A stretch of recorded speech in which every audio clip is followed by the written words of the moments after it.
Welcome back. This is chapter 5th. Should Wizard Hit Mommy? Written by John Updike. And now I'm going to explain page number 51st and 52nd. So here we go. I know it, Roger's said. And all the little animals ran away from me. The enormous wise owl said, "You could help me." So here this line say, upon getting Wizard's reply, Roger Skunk said it was a well-known fact to him, and because of that only all the little animals ran away from him. And then the huge wise owl referred his name for a possible solution. Next part. Well, maybe. Come on in. Don't get too close. Now, inside, Joe, there were all these magic things all jumbled together in a big dusty heap because the wizard did not have any cleaning lady. So here this line say, the wizard reacted saying it might be that he could help him, and then asked him to come in, but warned him against coming any closer. As Roger entered the room, he could find a lot of magic things, but all jumbled together were stacked in a dusty heap. The house was in mess because he was too old to take care of it. Moreover, there was no lady or a maid to give help in this regard. Next part now. Why? Why? Because he was a wizard and a very old man. Will he die? No. Wizards don't die. Well, he rummaged around and found an old stick called a magic wand and asked Roger Skunk what he wanted to smell like. Roger thought and said, roses.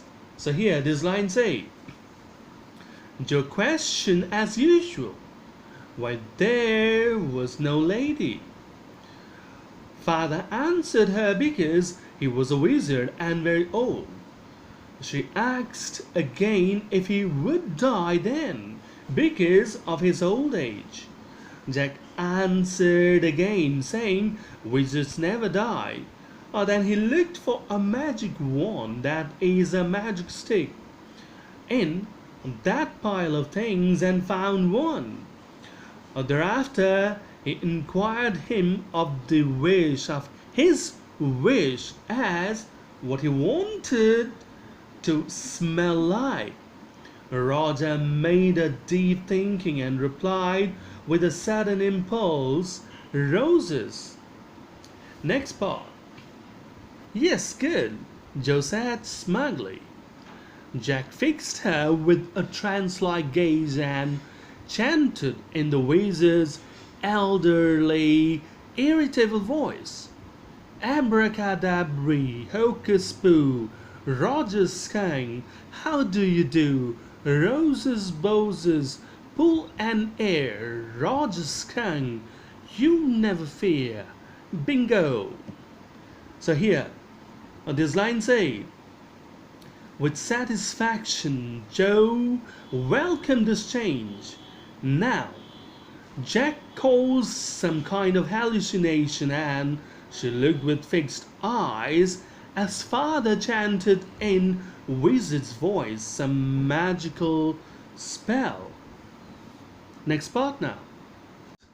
He paused as a rapt expression widened out from his daughter's nostril, forcing her eyebrows up and her lower lip down in a white noiseless grin, an expression in which Jack was startled to recognize his wife's feigning pleasure at cocktail parties. And all of a sudden, he whispered, the whole inside of the wizard's house was full of the smell of roses. So here, this line say, Jack stopped then, as the expression of thrill and joy made appearance from almost all the parts of her body. That is, the exuberance made or the appearance from almost every part of her body. Her noiseless smile was similar to that of her mother, who too would give a false, broad, noiseless smile at cocktail parties. And then suddenly, in a low tone, he said that the whole of the wizard's house was now full of the fragrance of the roses. Next part now. Roses, Roger Fish cried, and the wizard said, very cranky, that'll be 7 pennies. Daddy, what? Roger Skank, you said Roger Fish. Yes, Skank. You said Roger Fish. Wasn't that silly? Very silly of your stupid old daddy.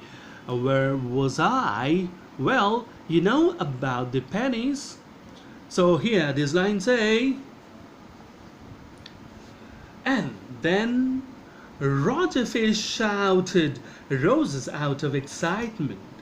But right then the wizard, in a weird way, commented that was for 7 pennies. That is, he needed to pay 7 pennies as fees for his magic. Interrupting once again, she said, it was Roger Skank and you said Roger Fish. Correcting his mistake, Jack said, yes, Roger Skank. The girl remarked, saying, he said Roger Fish, and that was very silly. Father admitted his mistake again and asked her where he had left the story. She replied, it was when he talked up pennies. So this is all for now. Thank you.